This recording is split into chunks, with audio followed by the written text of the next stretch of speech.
Green Berets. The U.S. Army Special Forces, universally known as the Green Berets, are America's experts in unconventional warfare. Officially established in 1952 at Fort Bragg, North Carolina, they were created during the Cold War to wage a fundamentally different kind of conflict. One fought not through overwhelming firepower, but through influence, intelligence gathering, guerrilla tactics, and building indigenous military capabilities. Their primary mission remains unchanged: to work by, with, and through foreign military forces, resistance movements, and local populations, transforming small groups of fighters into capable armies that can resist aggression and stabilize fragile regions. Every Green Beret is a hybrid warrior, part soldier, part diplomat, part teacher, and part intelligence operative. Before deployment, they undergo intensive language training, cultural immersion, and regional studies, learning not just how to fight, but how to think like the people they'll be working alongside. They master the art of winning hearts and minds long before any shots are fired. Organized into 12-man operational detachment alpha teams, each member holds dual specialization: weapons, engineering, medical, communications, or intelligence.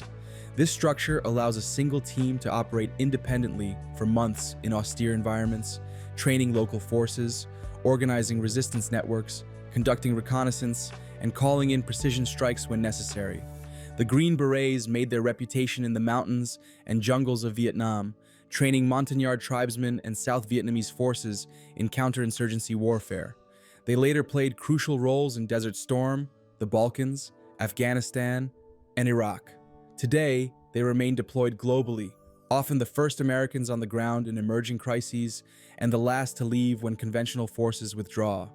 Delta Force. Delta Force, officially designated as 1st Special Forces Operational Detachment Delta, is the U.S. Army's premier counterterrorism and hostage rescue unit, founded in 1977 by Colonel Charles Beckwith, a veteran of the British SAS. Delta was created to provide America with a small, surgical strike force capable of operations requiring absolute precision, speed, and deniability.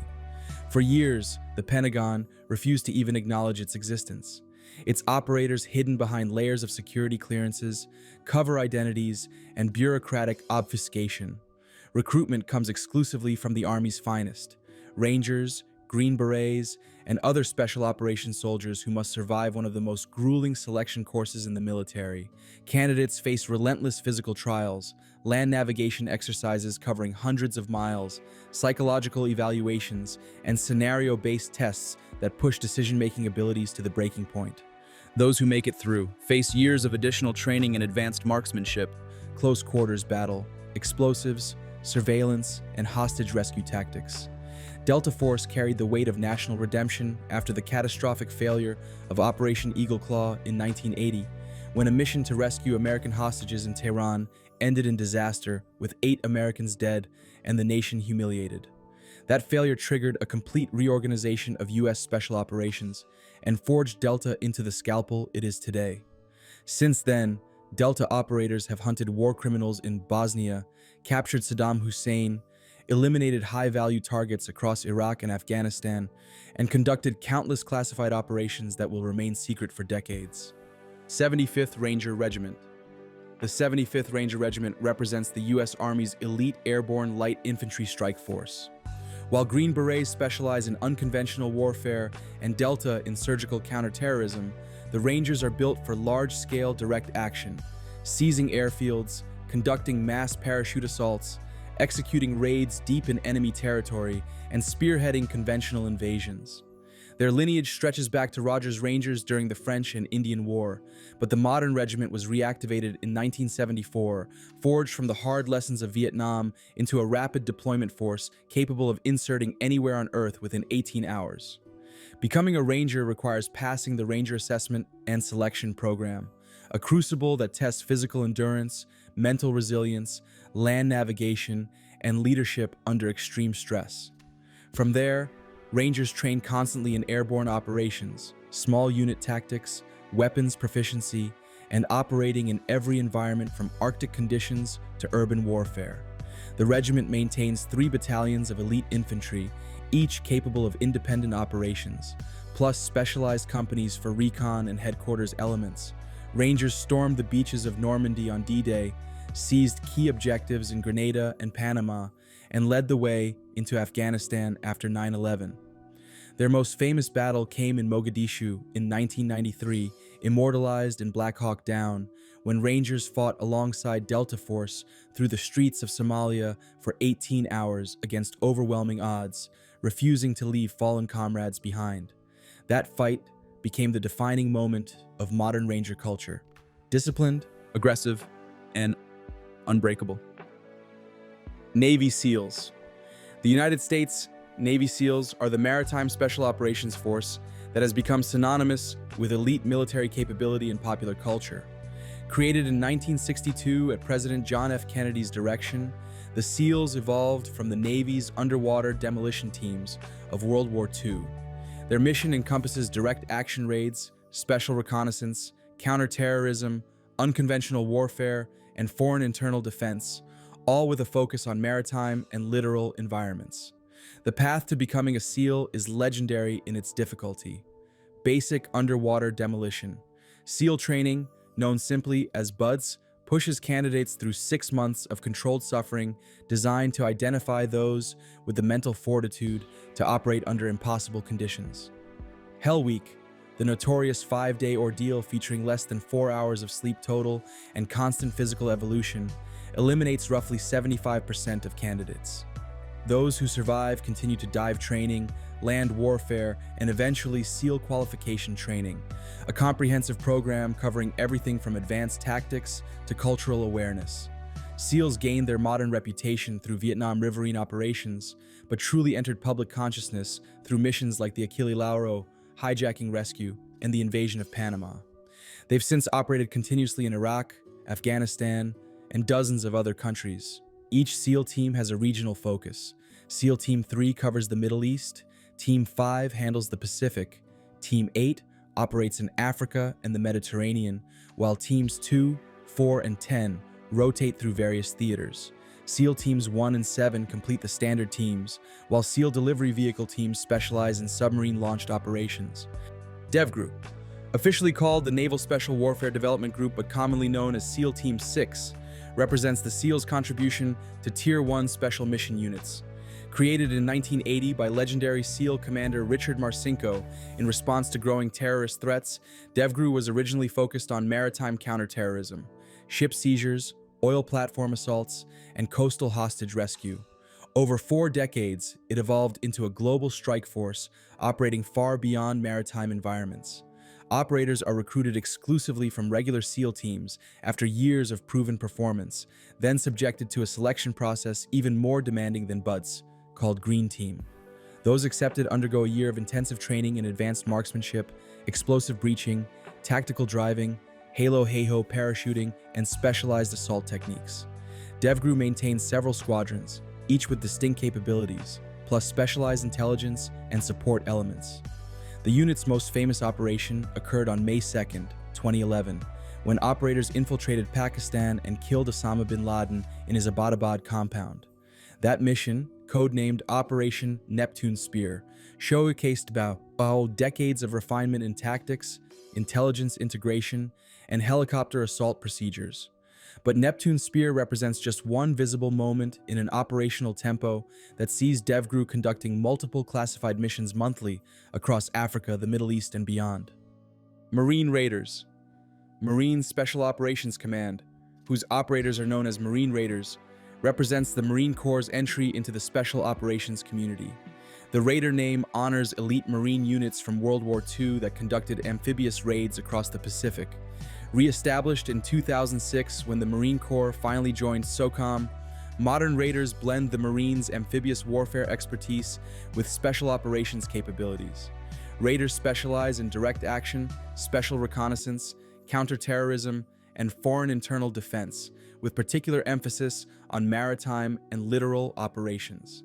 Like Green Berets, they excel at working by, with, and through partner forces, training foreign militaries, and organizing local resistance. What distinguishes them is their maritime focus and expeditionary mindset, capable of deploying from ships or submarines and operating independently in small teams for extended periods with minimal support. Selection draws from experienced Marines who must pass the Marine Special Operations Individual Course, an exceptionally demanding program covering everything from advanced marksmanship and breaching to language training and cultural studies. Raiders organize into teams that can conduct anything from hostage rescue to establishing guerrilla networks, often serving as the tip of the spear in permissive or uncertain environments where conventional forces cannot yet operate. 160th Special Operations Aviation Regiment. The 160th SOAR, known throughout the special operations community as the Night Stalkers, are the Army's most elite aviation unit. The pilots who insert and extract America's most secretive warriors from the most dangerous places on Earth, often in conditions that make flight seem impossible. Formed in 1981 after the catastrophic failure of Operation Eagle Claw, the 160th was purpose-built to ensure such a tragedy would never be repeated. Night Stalker pilots are masters of precision flying, capable of navigating mountainous terrain and dense urban environments at high speed and low altitude, often in complete darkness, using only night vision goggles. They fly the MH-60 Blackhawk, the nimble MH-6 Little Bird, and the powerful MH-47 Chinook, each heavily modified for stealth, extended range, defensive systems, and offensive capabilities. Their motto, Night Stalkers Don't Quit, was earned through decades of flying the most dangerous missions in military aviation.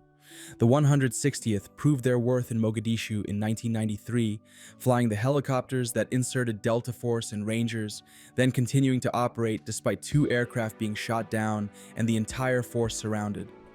Night Stalkers flew the stealthy helicopters that delivered DEVGRU to bin Laden's compound, losing 1 aircraft but maintaining the mission. They've supported every major special operations mission since their inception, from Panama to Afghanistan, operating at a tempo that exceeds most conventional aviation units by an order of magnitude. Pararescue.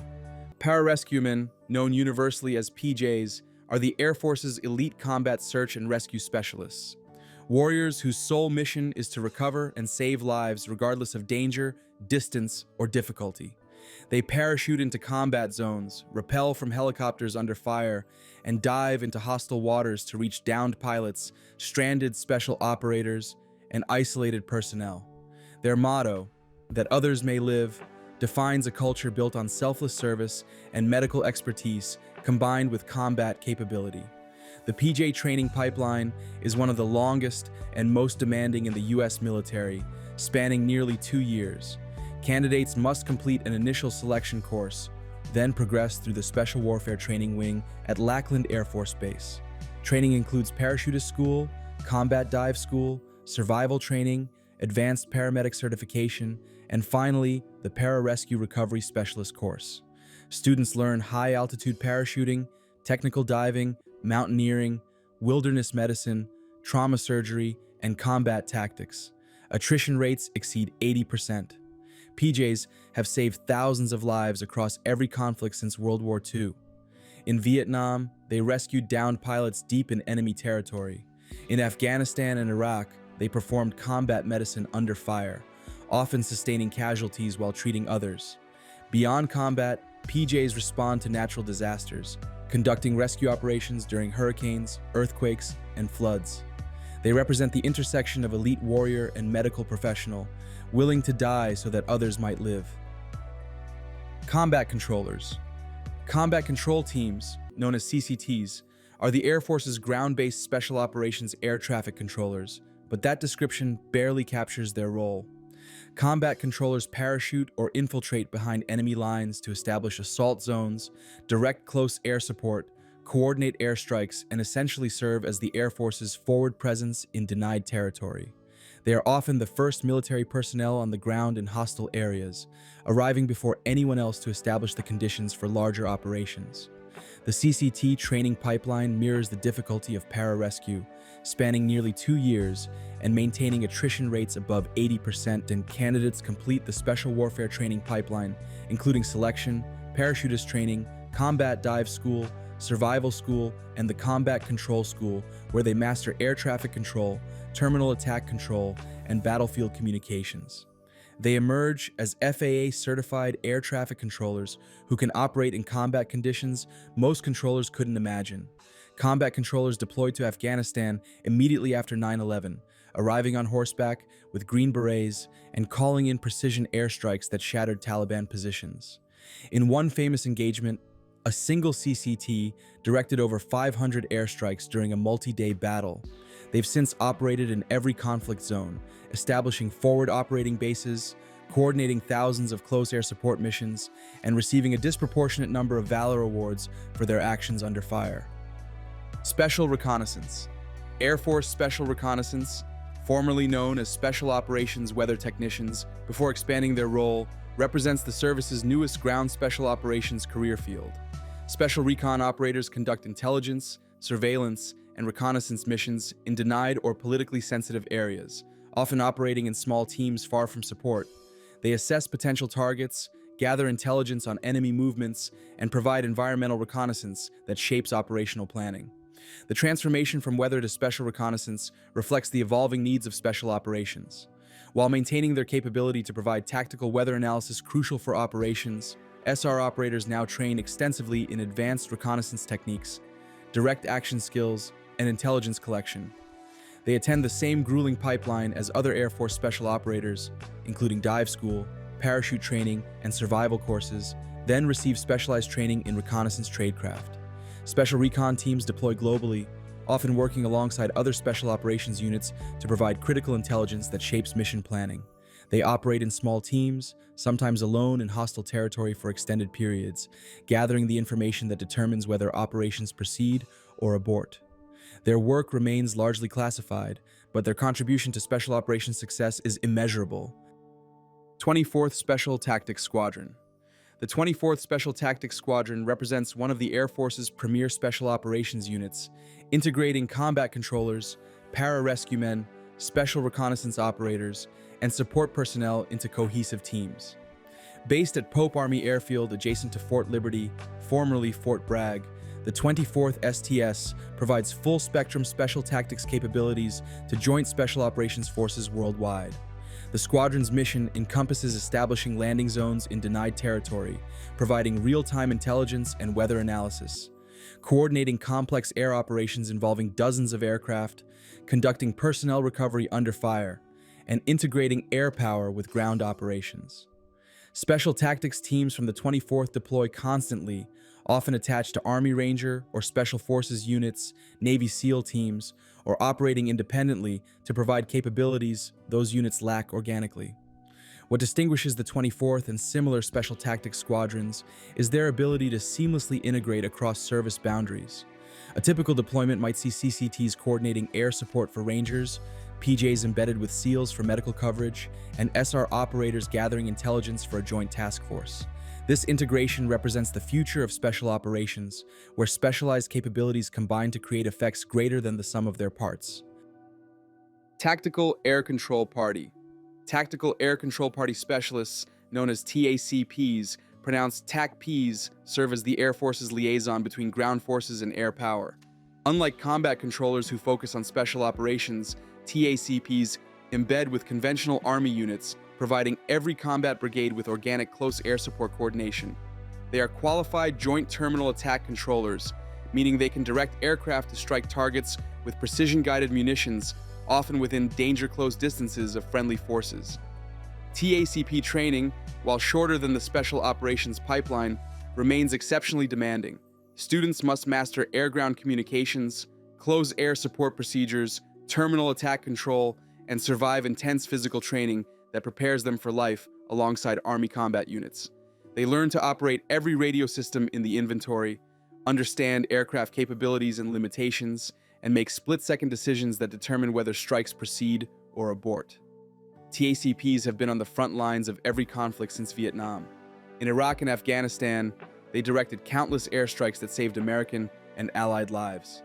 The nature of their work places them directly in combat alongside infantry, often in more danger than pilots flying overhead.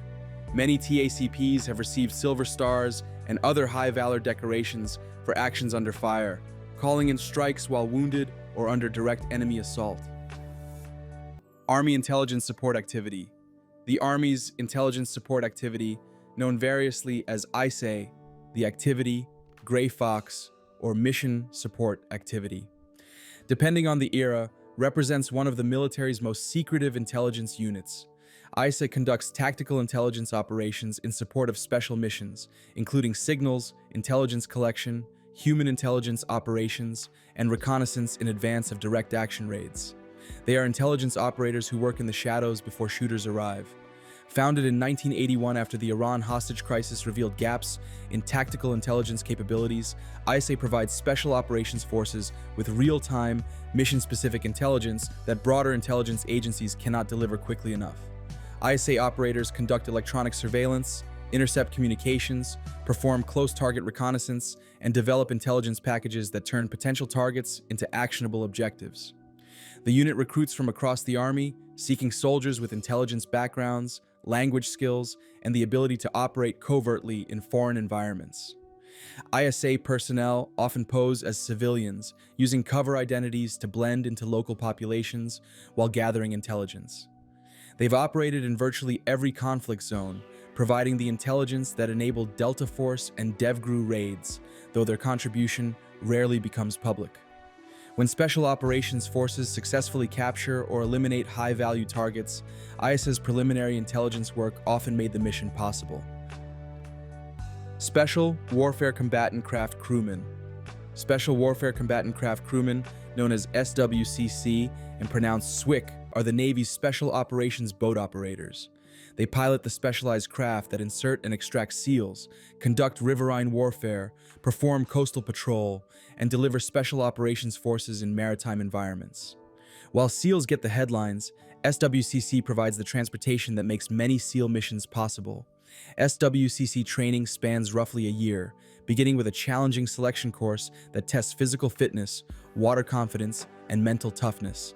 Students who survive continue to basic crewman training, learning small boat handling, navigation, weapon systems, and tactics.